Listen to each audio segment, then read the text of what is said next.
క్షేత్ర దర్శనంకి స్వాగతం.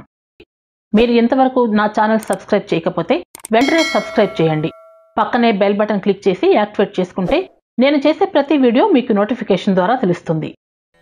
ఒక అసుర భక్తుడి కోరిక మేరకు ఓ చెట్టు త్వరలో వాయుపుత్రుడు స్వయంభూగా వెలిశాడు. ఇలా వైవిధ్యభరితమైన ఆంజనేయ స్వామి వారి ఆలయం మరెక్కడా ఉండబోదని భక్తుల అభిప్రాయం. అదే మద్ది ఆంజనేయ స్వామి వారి ఆలయం. పశ్చిమ గోదావరి జిల్లా జంగారెడ్డిగూడెం సమీపంలోని గురువాయుగూడెంలో ఉంది ఆంజనేయ స్వామి వారి ఆలయం. సీతమ్మ వారి అన్వేషణలో లంకకు చేరుకున్న హనుమంతుడి పరాక్రమాన్ని, బుద్ధి బలాన్ని ప్రత్యక్షంగా చూశాడు రావణాసురుడి సైన్యంలోని మద్దుడనే రాక్షసుడు. హనుమంతుని వీరత్వానికి మద్దుడు స్వామి భక్తుడైపోయాడు. అయితే శత్రుపక్షంలో ఉన్నందువల్ల ఆంజనేయ స్వామిని నేరుగా దర్శించి సేవించుకునే భాగ్యానికి నోచుకోలేదు. అందుకే వచ్చే జన్మలో అయినా స్వామి సాక్షాత్కారం పొందవచ్చనే ఉద్దేశంతో కపిసేనకు ఎదురు వెళ్లి మద్దుడు వీరమరణం పొందాడట. మన దేశంలో మరెక్కడా లేని విధంగా మద్ది వృక్షపు త్వరల్లో కొలువుదీరి పూజలందుకుంటున్నాడు అంజనీపుత్రుడు హనుమంతుడు. రాక్షస వంశంలో జన్మించిన తన భక్తుణ్ణి అనుగ్రహించడం కోసం, యుగయుగాల అతని నిరీక్షణ ఫలించేలా చేయడం కోసం పవనసుత హనుమంతుడు తెల్ల మద్ది వృక్షంలో స్వయం వ్యక్త స్వరూపినిగా సాక్షాత్కరించాడు. కలియుగంలో ఓ భక్తురాలికి స్వప్న సందేశం ద్వారా మద్ది చెట్టు త్వరలో తానున్న విషయం చెప్పి తనకు అక్కడే ఆలయం నిర్మించాలని ఆదేశించాడట ఆంజనేయ స్వామి. చెట్టు దగ్గరికి వెళ్లి చూడగా చెట్టు త్వరలో స్వామి విగ్రహం కనిపించిందట. అలా 1166వ సంవత్సరంలో ఆ ఊరిలో స్థానికులకు స్వామివారిని దర్శించుకునే భాగ్యం కలిగిందట. మొదట చెట్టు చుట్టూ స్వామివారి గర్భాలయం కట్టించారు.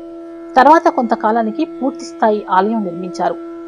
మద్దుడే మర్రి చెట్టుగా వెలిశాడనే విశ్వాసంతో ఆ చుట్టూనే గర్భాలయ శిఖరంగా నిర్మించారు.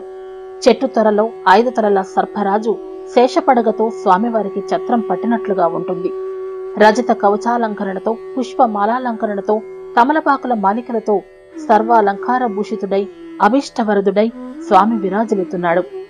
మద్ది చెట్టు త్వరలో భక్తులకై స్వామివారు కొలువై ఉండడాన్ని అద్భుత దైవంగా మద్ది ఆంజనేయ స్వామిగా పూజలందుకుంటున్నాడు. అయితే స్వామివారి విగ్రహం మోకాళ్ల వరకు మాత్రమే ఉండడం ఈ ఆలయంలో మరో విశేషం. పరమేశ్వరుని ఏకాదశి రుద్ర స్వరూప అంశాలలో ఆంజనేయుని స్వరూపం కూడా ఒకటిగా చెప్తారు. పరమశివుడు శ్రీరాముణ్ణి సేవించుకునే భాగ్యాన్ని హనుమ రూపం ద్వారా పొందాడని అంటారు. అలా స్వామి విశేష రీతిలో వర్ధిల్లుతూ మద్ది ఆంజనేయ స్వామిగా విరాజిల్లుతున్నాడు. మద్ది ఆంజనేయ క్షేత్రం ఎంతో మహిమాన్వితమైన క్షేత్రంగా స్వామివారిని దర్శించుకున్నంతనే సమస్యలు దూరం అవుతాయి అంటారు.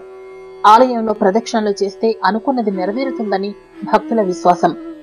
ఆలయ ప్రధాన మండపం చుట్టూ 21 ప్రదక్షిణలు చేసి మనసులోని కోరిక స్వామివారికి చెప్పుకుంటే చాలు, తప్పకుండా నెరవేరుతాయి. అవి నెరవేరిన తర్వాత తిరిగి 108 ప్రదక్షిణలు చేసి మొక్కులు చెల్లిస్తారు భక్తులు. ఒక్క ఆంజనేయుణ్ణి పూజిస్తే చాలు, సర్వ దేవతలను పూజించిన ఫలితం దక్కుతుందని చెప్తారు. ఈ ఆలయాన్ని ఆంధ్ర రాష్ట్రంలోని హనుమత్ ఆలయాలలో ప్రఖ్యాతమైనదిగా భావిస్తారు. నిత్యం ఈ క్షేత్రం భక్తులతో కళకళలాడుతూ ఉంటుంది. ప్రతి మంగళ, శనివారాల్లో అయితే రాష్ట్రంలోని నలుమూలల నుంచి స్వామి దర్శనం కోసం భక్తులు తరలి వస్తారు. ఇక్కడ శని దోషాలు, రాహుకేతు దోషాలు, నవగ్రహ దోషాలు ఉన్నవారు మద్ది ఆంజనేయ స్వామిని దర్శించుకుంటే అవి తొలగిపోతాయని భక్తుల నమ్మకం. ఈ క్షేత్రంలో ప్రతి శనివారం స్వామివారి మూల విరాట్కి పంచామృతాభిషేకాలు నిర్వహిస్తారు. అలాగే నిత్యం స్వామివారికి బహువిధ అభిషేకాలు నిర్వహిస్తారు.